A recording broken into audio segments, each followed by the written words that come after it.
Welcome to the Harvesting Wisdom podcast. Together we explore the vast landscapes of life, delving into the rich soil of experiences, sowing the seeds of curiosity, and harvesting the profound wisdom that each episode unfolds.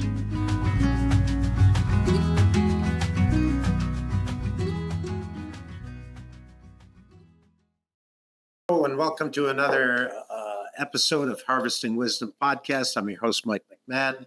With me is Dr. Morales, and you are from U of A. Thank you for being here today, first off, and welcome to the podcast.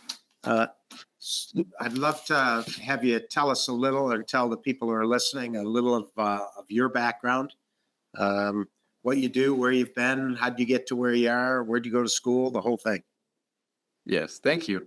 Well, I am the director for extension for the University of Arizona in Santa Cruz County. And it's been a couple of years that I started here. Previous to U of A, I work at Northern Arizona University. And previous to that, I worked in the International Crop Research Institute in the semi-arid tropics in Africa, based in Niger. And previous to that, I did my PhD in ecology at the University of Hawaii in Manoa, and a master's degree in agronomy and soil science at also in Hawaii. I am from Mexico, and I did my bachelor's in agronomy and soil science at the University of Chapingo, near Mexico City. And it's been quite fascinating to touch every aspect of nature in my study. So when you go to graduate school in agronomy and soil science, you really learn, the in-depth processes in chemical, physical reactions in the soil. You learn the interactions with climate, but you basically don't learn the ecology of all those processes. And so I was very compelled when I attended a seminar that was given by Peter Vitusek out of Stanford, who did the ecosystem model in Hawaii. And he gave an amazing seminar of his research across the islands when I was doing my master's there in soil science. And, he explained how the islands were an incredible laboratory to understand ecosystem development, from islands that are just forming the Big Island, because the volcano is constantly spewing lava and putting, new ecosystems forming. And then all the way to the northern islands that are completely ecosystems developed. And, when you study that, what they call chronosequence, from lava flows all the way to 5 million years of ecosystem development, you really understand how nature functions.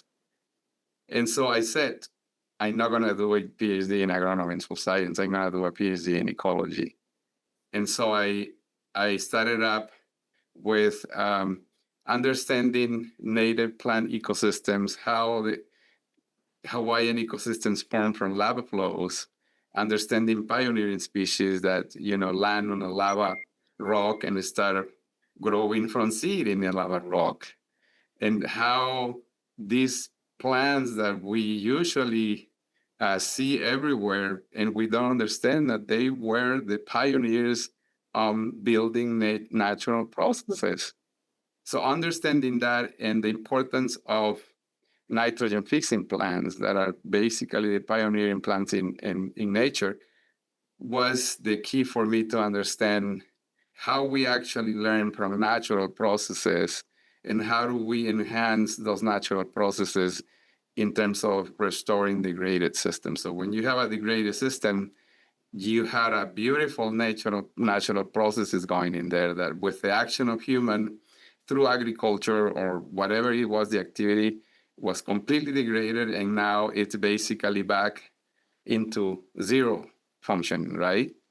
Mm-hmm. And so if you apply an ecosystem model to those areas, it's just like applying a system that is developing from lava rocks.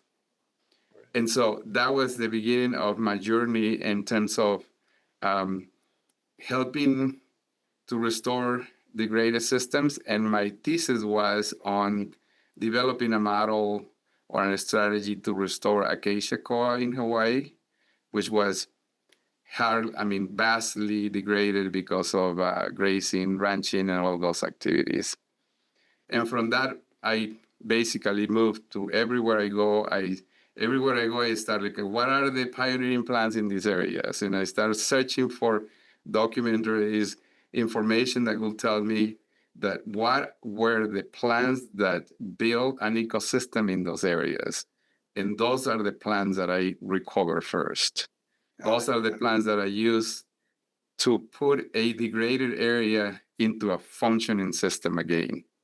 Right. So you've traveled the whole world, which is cool because you see different biomes, different ecosystems, different microclimates, and then the separation of what man did versus what was natural.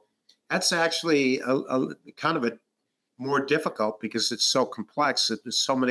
There's been so much movement of plants and vegetables and animals and that sort of thing. And the kind of the theory behind it is the Fertile Crescent is where a lot of our foundation plants that we eat and foundation animals that have traveled the world now, and they're all over. So Hawaii is a perfect example of, it was, I guess, 300-400 years ago, considered the most diverse place on the planet, or one of them.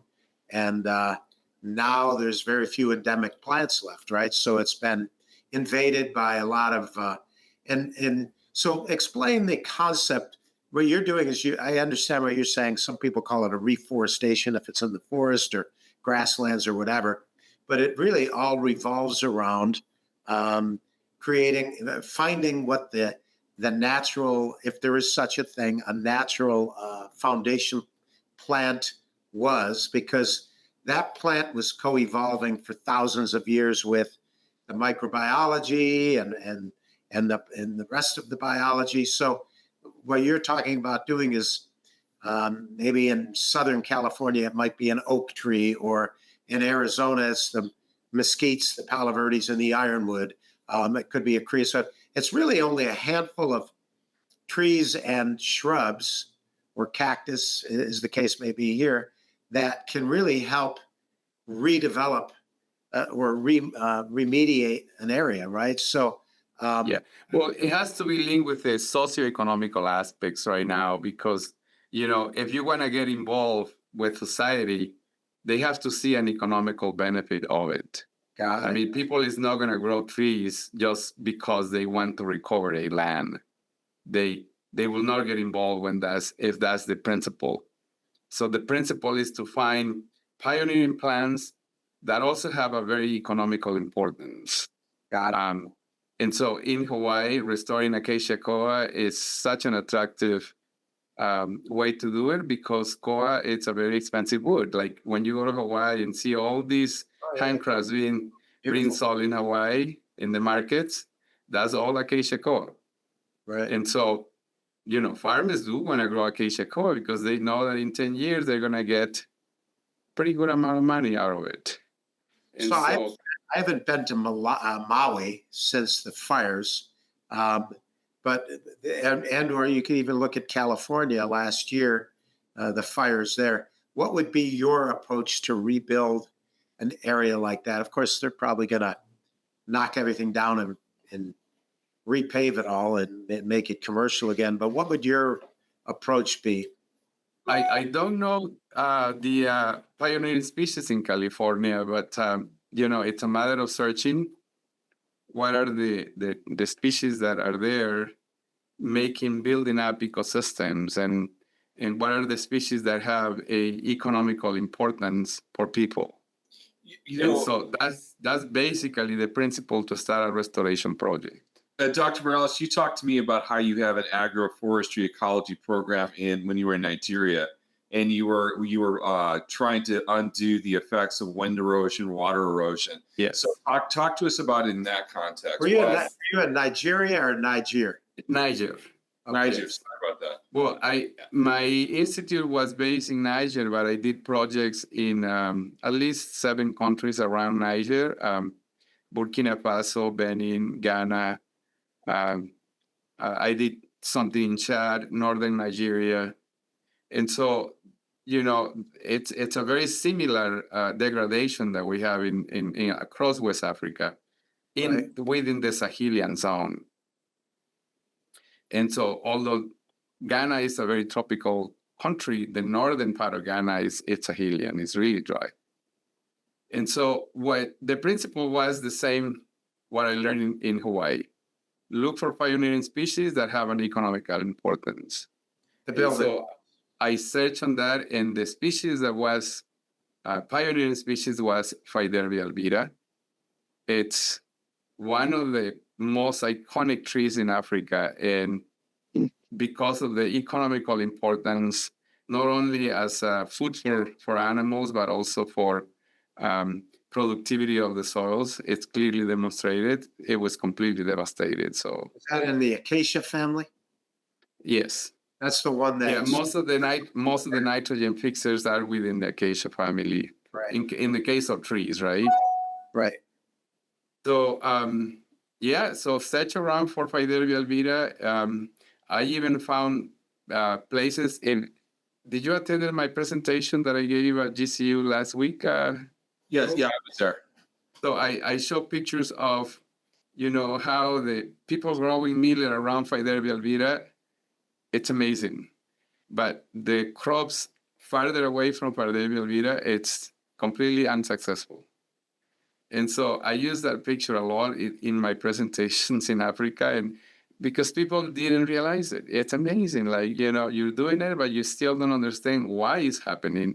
And someone will tell you, Phaedervia albida is fixing nitrogen and is giving not only the nitrogen, but also the whole soil ecosystem functioning to a seed that is going to be landing there, and it's going to take advantage of that ecosystem. What's kind of interesting, which really kind of the miracle of life, is how microbes can sit dormant and kind of recessed for thousands and thousands of years, but even millions of years. Yeah, and once you start bringing it back, how life just sprouts again, right, from what's happening. And so, are you involved with agriculture too, or is that primarily, or not? Well, the main idea in Africa was to restore degraded lands. So when I drove across so many areas and saw these vast extensions of lands where they had these little holes, these little trenches, they call it demi-lunes in Africa. Mm-hmm. And you could see like grass growing there in those little demi-lunes. And you're talking about thousands of acres being done. And then I asked my assistant, he's like, what's going on in there? He said, well, the government pays people to open those trenches for in exchange for food. And, it's supposed to capture water. So, but nothing was done. And so I said, can we work on those areas? So we talked to the government, and they actually help us out to fence a huge area. And we expanded the little demi-lunes to bigger demi-lunes, and we planted Phaedervia albida right in the middle of the demi-lune. And in a couple of years, you could see the system reviving. Yeah, so it's a micro or it's a mirroring approach, a biomimicry, right? That yes, because you are using a pioneering species that build the ecosystem from zero. So you're using a species that is used to growing in very limited conditions. Sure. And so once you put that species, and the only thing you need to do is just take care of it, so the animals don't eat it. Right. So by fencing these whole areas, we were able to, avoid any kind of animal damage. Right. And the plant will grow, will rebuild all the soil functioning processes, including bacteria, mycorrhizae. And so you put a seed in there around that little plant growing, then the crop is taking advantage of that processes.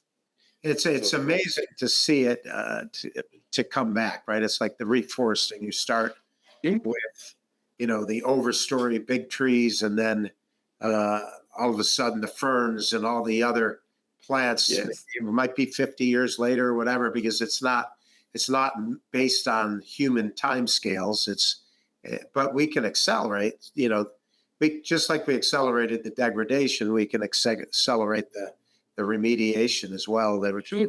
And this is the same Especially because you're using pioneering plants that came out when that area had nothing. And so if you put a plant that came, second or third in the generation of the landscape, then you're going to have more problems, because that plant is used to better conditions. Right. It's not a pioneering plant.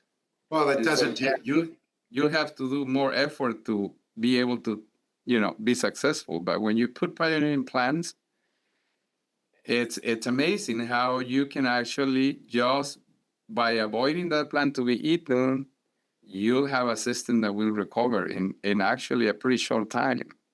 The easiest way, I think, for people to contemplate it is the monarch butterfly and milkweed, which co-evolved, a plant with a bird, Right. or with an insect, I guess, a flying insect. Yeah. So, and it's unique how that butterfly has really got the only tool that can get into the milkweed, because the milkweed's poison to most other species, but it can get in there and it can get that pollen out because of the way it's designed. And that is, again, the beginning of that regeneration. And we're seeing it a lot with regenerative agriculture too. The perimeters of farms, the windbreaks, planting back in something that's native helps bring stuff back. And even the prairies, when a lot of prairies on the East Coast are European grasses. Well, if you're using native grasses, those native grasses have co-evolved. And I was just in Argentina, and I saw it's the same thing. Argentina was really a grassland or savanna. It only had a couple of native trees and a couple of shrubs to its name, but now it's all industrial. So you wonder, well, what was it? But bringing it back is the same concept that you're talking about. So you went from Hawaii.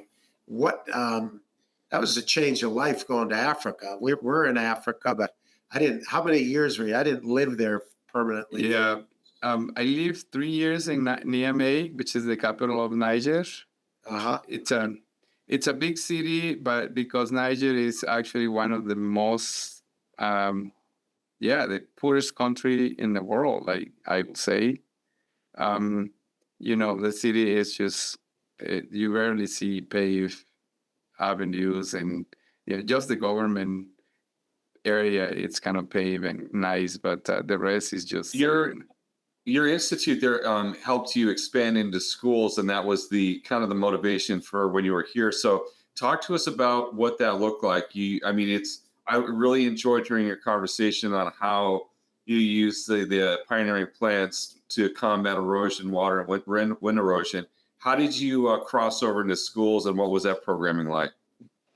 Yes, it was fascinating, because once we had the most difficult part was to start up with a professional network that was interested to collaborate. Right, that took at least 1 year to put together. And once we had communities inspiring these ideas, and things were really working, we did a lot of field days with government agencies, NGOs. Then it became really attractive to bring in the schools, because you had, the most important source of human beings, smart youth that are eager to learn things that are going to help them to get out of poverty, right? And basically, in those areas, it's not getting out of poverty, it's just getting out of hungerness, right? And so by teaching them how to produce food using schemes that they didn't recognize, and the teachers themselves didn't have a concept of the ecology component that we needed to understand. So I trained. I did this program with several high schools, and this program was supported by an NGO based in the U.S., Pencils for Kids, and based in Colorado. Maybe you know them. I think it's Robin Megnick, the president. And yeah, they supported us by building little nurseries in the schools and doing the training how to pick up the seeds in the wild, put them in the nurseries, grow the seedlings of Fiderbia albida, and planting those seedlings in the restoration areas was an incredible link and inspiration for the youth. And the teachers themselves were so inspired to do it. So the project grew in a way that we were covering, the communities, but we were also covering the youth, getting involved in terms of intensifying restoration around their communities. And so the school program was really a crucial component of it. So, Flash forward. Go ahead. So, flash forward. You're here in the United States. First of all, Mike hasn't heard this story, and I thought it was a good one. Why did you leave Africa and come to the United States? You and I had a brief moment while we're filling up coffee. I think that's an important story to tell, and then we'll talk about. So, bring us back. You have to make this decision. Why did you leave? Yes, it was very unfortunate that the whole Sahelian region was taken by the rebel group of Northern Africa, and they were, they took half of the country in Mali, and they were moving into Niger, and it was a lot of instability, a lot of kidnappings of foreigners, and doing all kinds of sad stuff to the foreign sectors. And then I decided to leave, and otherwise I would be there definitely. It was very inspiring to do this kind of work. So it was NAU that was interested in my profile, so I landed at NAU. And because NAU is not a Grand Land University, it was very hard to land on developing a large agricultural project. It was very hard to get funding. So when I found this opportunity at U of A, it's a big difference. It's a land-grant university, and all we do in extension is basically trying to work with communities and finding ways and how do we help expanding the potential to grow food in small areas, right? What was the inroads? It's a great story too. I mean, it's not what I would have thought you would have done in order to reach. So you go from NAU to the U of A. How did you get into schools? How did I what? How did you start partnering with schools in Arizona at the U of A? Oh yes. So when I arrived here, I had no knowledge of the networks, anything. So it was very challenging to learn things, but I needed to speed up. And so I was so lucky to get invited by the superintendent of education to a leadership meeting with the principals of the schools across the county. And I was not a speaker scheduled for that event. And I just asked the supervisor, I only need 3 minutes to talk about a project that will integrate Sonoran desert plants into our systems to produce food. So I talked about Mesquite being a pioneering plant, and a plant that we never appreciate in terms of what it's doing for us or what it did for us during centuries to build the ecosystems we see in the Sonoran Desert. And so I had to do my, my elevator pitch in 3 minutes in there about convincing people on Mesquite and growing vegetables. And at the end, one principal came to me and said, I have a couple of acres of Mesquite behind the school. And I was planning just to clean it up to build an art center in there. So if you want to do a garden, that's the place. And so it was incredible. I trained the teachers at Montessori School in Amado, and I trained the students, and it was just fascinating to see the inspiration of those teachers and students to understand first what we had in a very desertic, dry area, how we just cleaning it up, cutting lower branches of the mesquite, taking out of the weeds, and just putting a basic component like manure in the system, we were able to produce an incredible amount of food. And it was striking. I invited the USDA and RCS to a field event. Even the Consul of Mexico was in that event. And they were all surprised. It's like, we had no idea that mesquite can actually help us to grow food. And so I've been giving this presentation in several organizations that I work with, a lot of social organizations here, especially the Natural Resource Conservation Districts, NGOs like the Calabasas Alliance, the Santa Cruz, the Friends of the Santa Cruz River. And it's been striking because the idea we have here about mesquite is that it actually takes the water we need for our crops. It takes the water we need to grow grass for the cows. And so we need to remove it. And so the devastation you see in Southern Arizona is not only Southern Arizona, it's Nevada, it's New Mexico, it's Texas, it's everywhere. And we kind of find that a lot, and you bring up a great point where sometimes people have a misunderstanding of the system, and because of that, they think they're doing good, and they're actually doing a lot more harm. And sometimes it's in the name of water conservation, or and you mentioned it as well too, economics. So I had a meeting with the school this morning. One of the big topics we talked about before they started planting their garden and their aquaponics was, do you understand the entire circular system so they can work together and not fight against each other? Exactly. And so the key point here is teaching the traits that mesquite has as a pioneering plant. Without mesquite, we will not have a Sonoran desert system. Right. The plant started up on rock. On rock, it gradually built the soils we see. And if you can see, plants grow around mesquite because it's like the host plant to all kinds of processes. And so plants take advantage of that.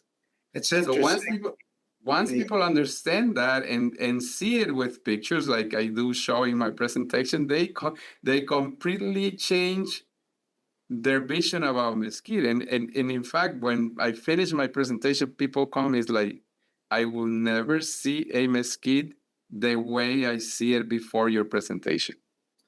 What's interesting is the indigenous people, that was common knowledge. They always did their farming or their gardening around bosques of mesquite. There's a project even in an old project in Central Phoenix that I was involved with, where they're trying to do the same concept. Because when I started in landscaping over 40 years ago here, I started doing native plants. Salvaging, we pioneered the boxing of trees, moving of cactus. We even took shrubs all the way down to the burr sage and brittle bush, and some were bare root. So we were experimenting the whole time, and we called it de-vegging when we took it out and re-vegging when we put it back. But learning those processes, and I think Tucson is a great place because they adopted that native landscape concept pretty much in whole early on. We were involved in Scottsdale, and then North Phoenix and Mesa kind of did the same thing, but it shaped the landscape working for these plants with these plants. But so you're using the foundation plants to grow other crops, that humans eat. Do you get involved with growing any of the crops for actually food, like prickly pear or anything like that? Yes, that's a project that I submitted a proposal recently to the USDA so we can do a nopal cactus system where we can actually show how the nopal cactus can grow quicker when it is around the mesquite, and it can actually be processed locally to produce, drinks, to produce fibers, and also food. It's a very important food resource in Mexico. Nopalitos are cooked with in so many ways, and the very simplest way to eat nopalitos, you just peel it off, put it in the grill, dice it, put it in your tacos, and it's just an incredible Tasty. flavor that you're adding in. So it's a very simple way to feed people, but the inputs you have in a system like that, it's very minimum. It's just labor. You just need to clean out the weeds. You don't need to water it, and plus you have all these benefits from mesquite.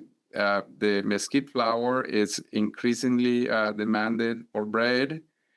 The mesquite honey it's booming everywhere you go, and you find mesquite honey. It's very expensive, but it's one of the healthier honey you can ever find in the area. You ever tried to grind the beans to make coffee? Mesquite beans in the coffee, roasting them? I never done that, but I heard people do it. Like they roast it and they grind it just like for some sort of a tea or coffee flavor. Yeah, I heard that. It's different, but yeah, it's a unique flavor. But it's I loved how they it's just something that's different that I saw and tried. It was what I had. It's kind of interesting how there's probably way more than 1 million species of plants out there, but how few we actually eat, right? We domesticated a handful because they were easy to domesticate, and then we went around the world, and now we all eat the same thing. But the reality is some of these other things, I guess the things we do lend themselves more to industrial agriculture than mesquite trees and nopal. That's not really something you're coming in with heavy machinery or anything. We have a connection. He worked at the Icarus seat next to Oh, the no kidding. I was telling Dr. Morales we went to the one in Zimbabwe, which I guess does a lot of the corn, and you worked with the other one where they did millet and sorghum, right? Well, they did millet there. Yes. Millet for sure. Yes. Well, the interesting thing to compare is that in Africa, it was easier to start with communities, to educate communities first, and then kind of spread into the schools. Here, it was very hard to work with communities because everybody hated mesquite, right? So I had I remember I went to one of the first meetings that I attended for the Natural Resource Conservation District. And there was this person there saying, I finally got my approval to remove mesquite on my 200 acres. It took me 2 years to get it, but I finally got it. And then I said, don't do it before you see the presentation that I was going to schedule a presentation on that day. He said, really? Why can you tell about mesquite? And they said, just a minute. At the end of my presentation, you can tell me everything you want to. And so the guy came and he's like, I've been here working with U of A scientists, and no one had told me the importance of mesquite. Wow. What you're saying to me is actually too late for me because I now have to remove my 200 acres. I won't be able to stop it. It's an approved project, and I had companies already in line to do it. Is that there's no way back. But your presentation can actually avoid what I'm going to do. So keep doing it. There's so many, the mesquite has so many seeds that if you have an area that gets a little bit of water and it has some mesquites, it turns into a mesquite forest. We find that all the time where we go into areas like that. But it's just one of several foundation plants. The Palo Verde, there's several that are just a handful that can make a huge difference in their ecosystem. Exactly. And I told this farmer at that meeting, he's like, well, if you need to remove it, I tell you what, remove the unhealthier trees, leave the healthier ones, the ones that look beautiful, leave them there, because you will see that when you grow your grass for your cows, the grass you're going to grow under those big, beautiful mesquite trees is going to be way better than the grass that goes outside the mesquite trees. Right. And your cows are going to use that beautiful mesquite for shade. They're going to eat the pods. You see a big difference when you actually mimic the natural system in a way that is intervened, but not completely devastated. Right.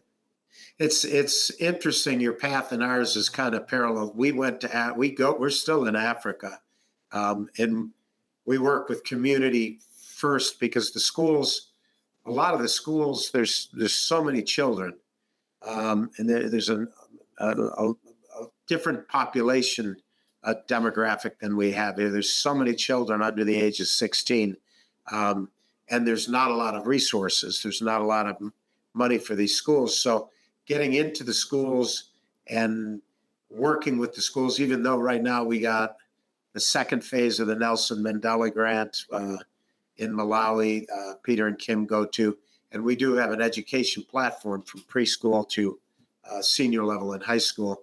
It's a STEM. Over there, that means something different. It's really more vocational, but it's STEM-based, using 4 different pedagogical models for learning, but it's all outdoor.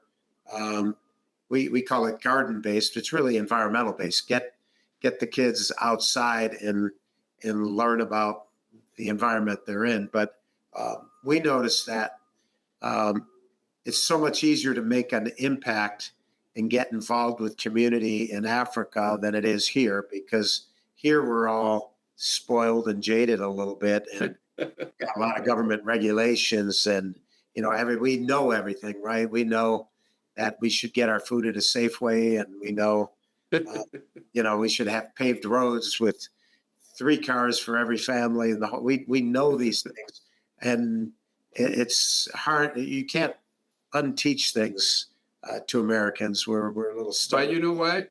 The strategy on starting from schools, getting the kids excited, inspired, the teachers inspired, that was actually the key to take these ideas into the communities. Right. And those field trips, those field demos that I did in Montessori school were the key for the community to learn. Is like, oh my God, we can do this in my backyard. I have so many mesquite trees. So I can just clean it up and just grow my own vegetables in there. So people started, talking about it in a way that is like, this is something they could never imagine seeing. And so the school strategy was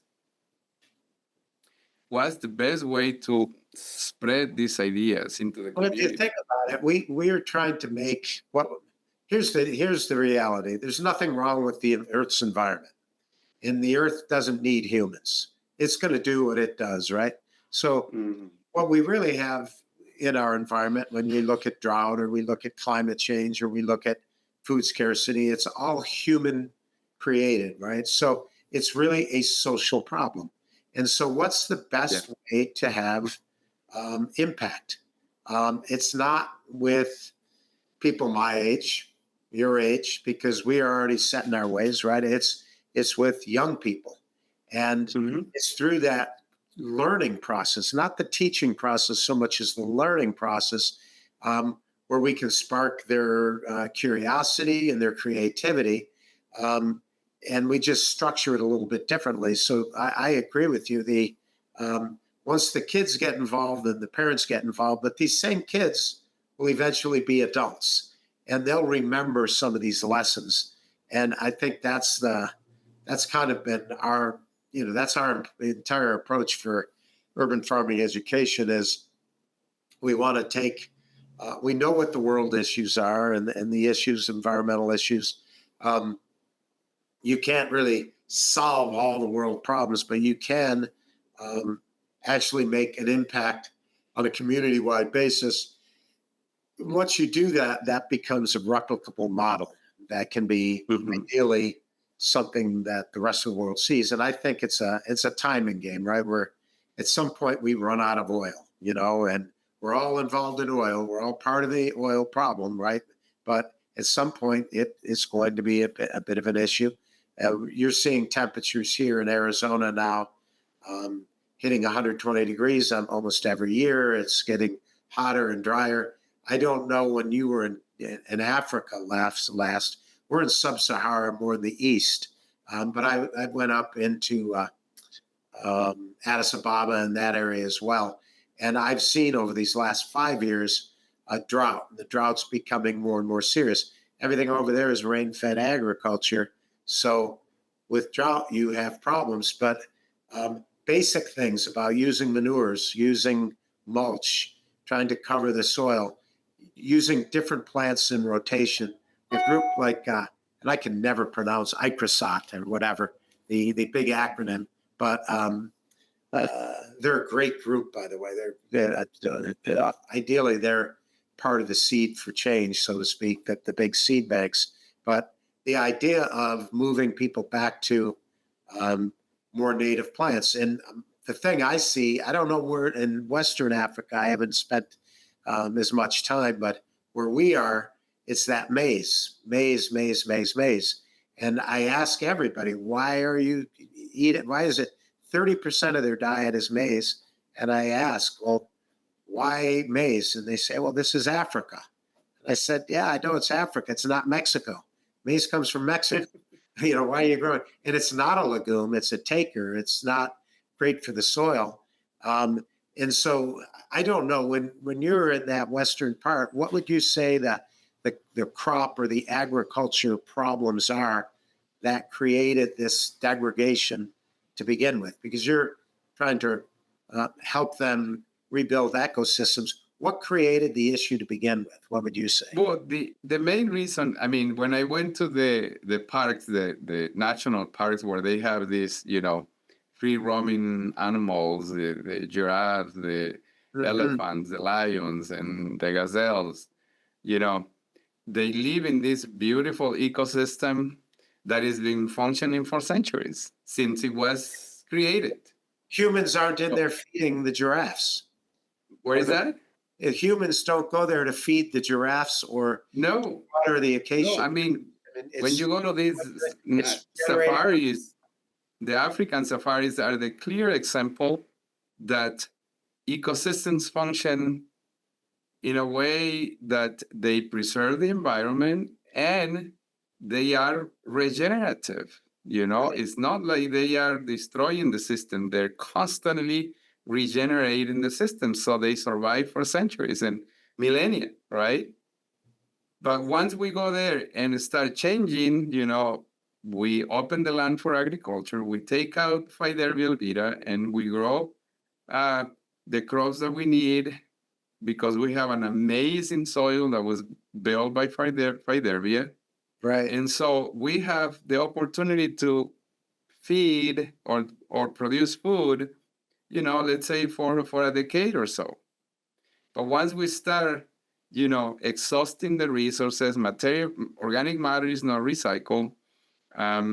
We start losing organic matter from the soils, productivity starts declining.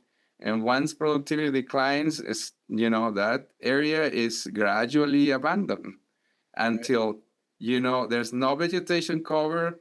The monsoon winds come and they pick up every single soil particle, they blow away. And then all you have is, the hard pan. Right. And that hard pan is... I've coined a term that I don't know if everyone would like, but I call it agrocarcinoma. So there's endo and ectocarcinoma.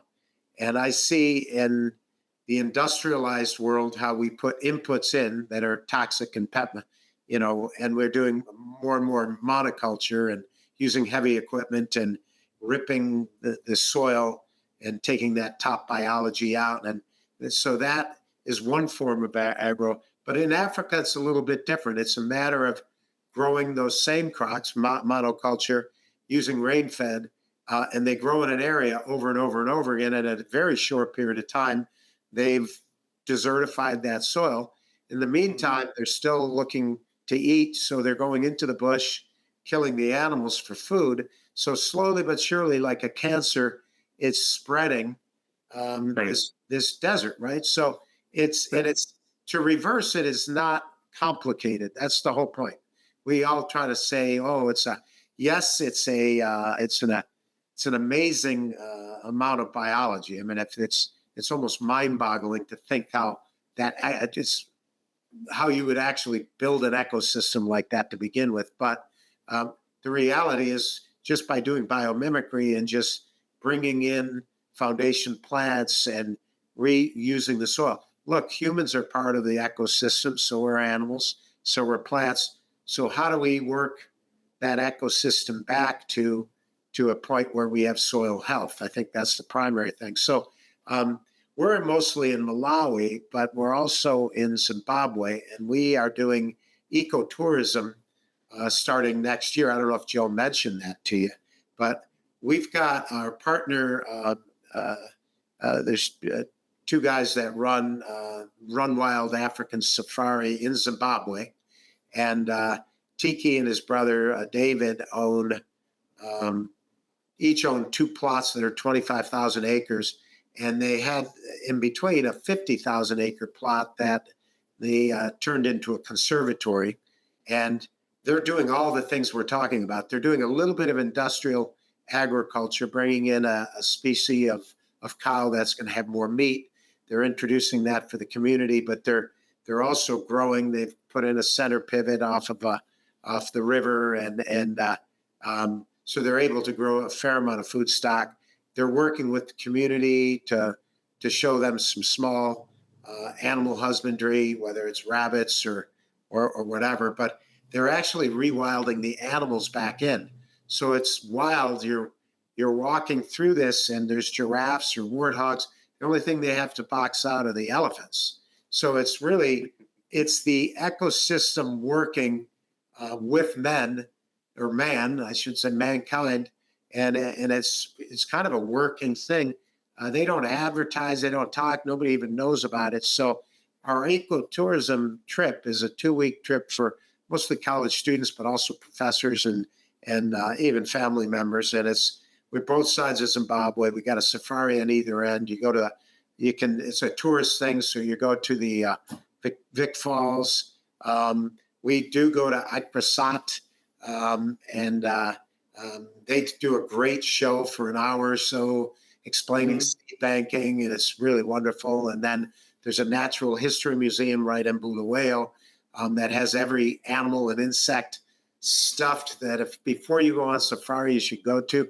So it's really a great trip, but we'll have to talk more to you about it, because what we'd love to do is have you take a group of your students to show them this on it's like an amazing, like you said, in Africa, you still see a functioning ecosystem for now, with animals that, most of the animals we've wiped off the face of the earth, the buffalo and the beavers and everything that were foundation plant animals here in the U.S. But this, you get a chance to see it and how we can be part of that solution. So I know you're dying to go back to Africa. This is the way to do it. Yes, definitely. That'll be very interesting. Maybe we jump on a plane and you take me up. I don't know how unstable Niger is right now. Well, they did have a coup last year, so I was so shocked because they had a coup 1 year before I went there, and then the instability became pretty difficult. And last year they had another coup, and it was pretty bad one. Yeah. Roddy, yeah. So I don't know if it is better right now, but we might skip Niger. But yeah. So we started to get involved with the Disleka refugee camp. Trying to figure out, well, what can we do to help or to be part of it, because they're people from all over, usually war-torn areas like Niger or Ethiopia or Somalia or Sudan, any place in the last 20 years that's had political unrest. And the camp was built for 12,000 people. They got 59,000 that have been there for like 30 years now. So we just want to be part of how they do it. But what's kind of amazing is the talent. They're coming from all these countries, and they all know how to farm. So they are actually productive, and they just need that just little spark of help in that part. But yeah, I think I did some people from Niger there when I was there too. Yes, I mean, the advantage with Niger is that's the main hub of Ecological, and it's a beautiful research station. It's really big, like 500 hectares, Oh wow! and amazing laboratories and all of that. And it's also really Is it still functioning? I think it's functioning. Yes, I mean, even though with the social problems, there's a lot of local scientists. Yeah. I mean, probably 20% are international scientists right now because of the problems, but the local scientists are very good. They, I mean, I got to work with them, and they're really dedicated and Same knowledgeable. thing in Zimbabwe. It's all local scientists that were all very brilliant people. I don't think I saw any international scientists at all while I was there anyway. Yes. So it's great to see that, that. Oh, yes. And that's our goal. We're not trying to appropriate culture or show them how we do stuff or whatever. It's a matter of working with them on things we've done wrong, things we know that can help them in their process, and hopefully they're rebuilding ecosystems instead of just trying to replace them like we replace our ecosystems here, and it's kind of a process. But yeah, I'll have Joe fill you in on that, because that sounds like you'd be amazing. I think you'd be a great tour guide for us to walk. Oh, thank you. Yeah, I think that's very nice. Yeah. And also the way I started up the project in Africa, and it was a bless that they had the safari very close to Niger, and only like a 5-hour drive from Niamey. And so the first thing I did in the first week that I was in Niger was to go to the safari and just learn the trees, learn the ecosystem. Yeah, they know so much, right? The guides are really naturalists.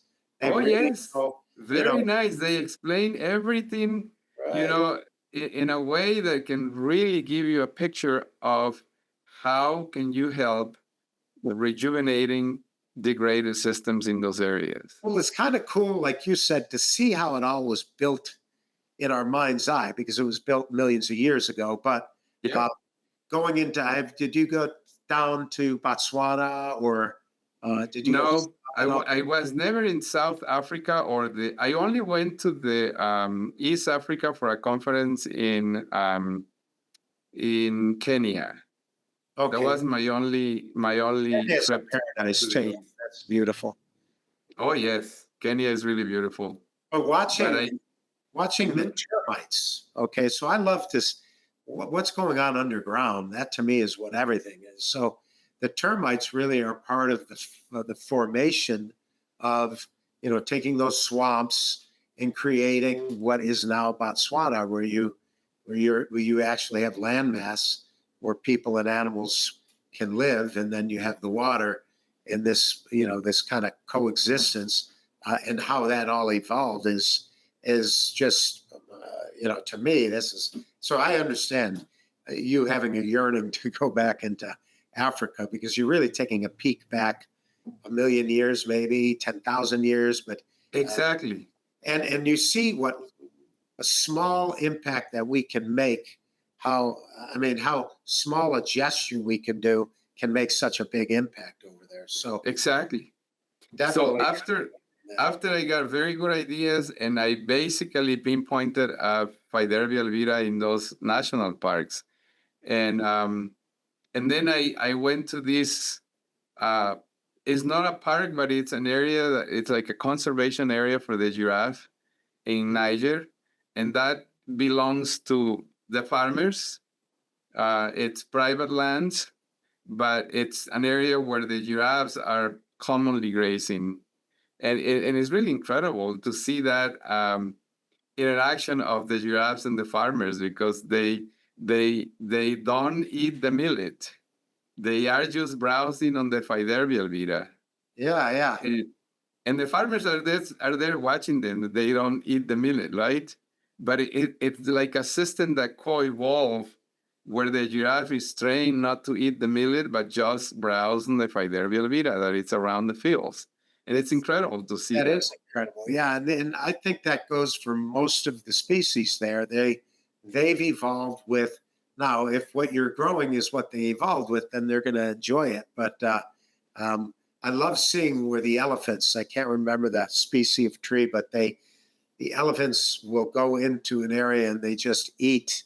It looks like they left, it looks like a burn, like it was burned. Yes. Right? Eat almost everything on that tree, but the tree flushes back out and it grows back out. So it's kind of this symbiotic relationship where it's actually healthy for the trees and it's healthy for the undergrowth as well. And the elephants come in there, and it's interesting. You were talking, and I don't know the term.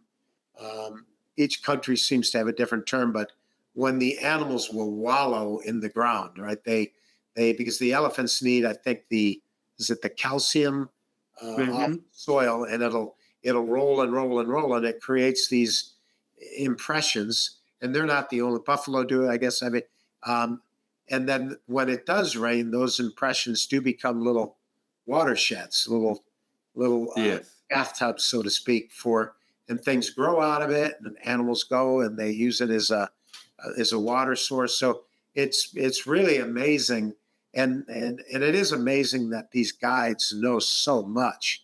They can give you an idea and they'll eat termites. They eat different things, and it's interesting to see that entire process. So very interesting, and it's just such a virtue when you have a safari close to the areas where you want to develop, because you can take people to learn those systems right there, and once they understand, it's a big eye opener. I mean, not only for the farmers but also for the agencies, for the government agencies, NGOs, and everything. They make more money with people taking photographs instead of taking their guns.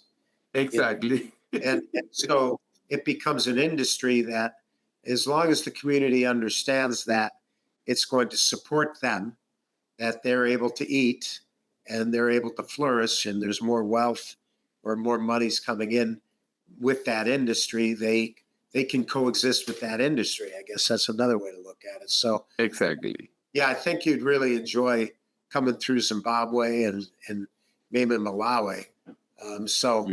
We'll give you an idea of when that's all going to happen. We priced it out like way too cheap. I can't. Yes. $4,000 for 2 weeks, which is compared to a lot of. And don't get me wrong, European trips for kids are also enriching. They see architecture, engineering, and culture and food. Yeah. But this is different from an environmental standpoint. This is you're not seeing a man-made environment. You're going back to one that was put in before we touched it. And so I think it's a great experience for some of the kids to go through. So, well, let's stay in touch. I appreciate you coming on board today. I probably took more of your time than I should have. No, it's okay. It's great talking about you. And I love to hear about your adventures. I'm sure you've got several more in you. And I appreciate the invitation. Your podcast is the way to really spread the knowledge we will not be able to spread otherwise. I appreciate the efforts, and I know it takes a lot of work to build, a community, networks of followers and all of that. And the honest truth is I'm not really concerned so much as telling people about all these things or anything. I'm selfish. I'm doing it for myself. I love hearing stories of people who've lived maybe a slightly different path of life. You lived in Africa, you come from Mexico, you've gone to school lived in Hawaii, now you're here. What the heck motivates? To me, that's the harvesting of the wisdom. What Exactly. and where did you come to your idea of, what's wealth? Is it driving an expensive car and having 3 houses, or is it, learning and experiencing and traveling and meeting people and maybe pushing science a little bit forward? And to me, that is the people we have on the podcast are just inspirational. And so I'm doing it. It's because of me. I'm selfish. That's all. Yeah. Hopefully other Yes. people. I mean, if you have, another podcast, just let me know and I'll make time. Yeah. Absolutely. We'll figure out a way to engage and work with you. And we'll do a podcast. Let's do one out in the field instead of in an office next time. Sure. All right. Exactly. Morales, And I appreciate please send me a copy of the recording. I really appreciate it. We'll do that. Maria should get it out pretty quick. So anyone watching, appreciate it. If you like this podcast, and definitely like us and watch it, and have a good afternoon. Thank you, Doctor. Thank you. Okay. Bye-bye. Bye-bye.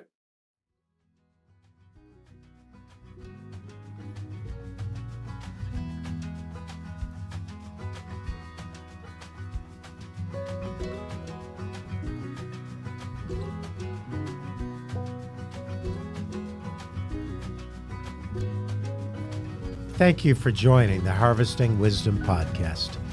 Click subscribe and like for ongoing insightful conversations. Explore our webpage for show notes and additional resources. Visit our guests' webpage for deeper insights. Your engagement is the foundation of our journey, and until next time, keep pursuing wisdom.